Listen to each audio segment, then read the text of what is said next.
Statue of लिबर्टीचा पहिला पुतळा हा गुजरातमध्ये बांधण्यात आला. ड्रीम सिटी प्रोजेक्ट देखील कुठे तयार करावा तर तो गुजरातमध्येच न्यावा. हिऱ्यांचा व्यापार देखील गुजरातमध्येच न्यावासा वाटतो. जर पंतप्रधान नरेंद्र मोदी यांना आपल्या राज्याविषयी इतके प्रेम असेल, तर मग तुम्हाला आम्हाला आपल्या भाषेविषयी प्रेम का नसावे, असा सवालही राज ठाकरे यांनी उपस्थित केला आहे. मी पंतप्रधान मोदींवर कुठल्याही प्रकारची टीका करत नाही. तर कोणत्याही व्यक्तीला आपल्या राज्याविषयी आपल्या भाषेविषयी किती प्रेम असतं, हे सांगण्याचा प्रयत्न करत असल्याचंही राज ठाकरे यांनी स्पष्ट सांगितलं.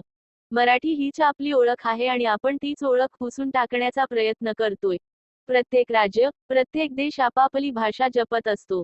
आज देशात प्रत्येक राज्यामध्ये आपली भाषा आणि आपली माणसं जपली जात आहेत. राज ठाकरे म्हणाले, मराठी भाषेचं प्रभुत्व किती आहे, हे जर तुम्हाला जाणून घ्यायचं असेल, तर एकदा तुम्ही नक्कीच महाराष्ट्र भ्रमंती करा. तेव्हा तुम्हाला कळेल. आपण इतर गोष्टींकडे लक्ष देण्याऐवजी पहिल्यांदा आपल्या महाराष्ट्राकडे सर्वात जास्त लक्ष देणं गरजेचं आहे. भाषा मरता देशही मरतो, संस्कृतीचा दिवा विझे, तुम्ही आपली भाषा मरू देऊ नका. भाषा संपुष्टात आली म्हणजे काय होऊ शकतं, हेच राज ठाकरेंनी यातून सांगण्याचा प्रयत्न केला आहे.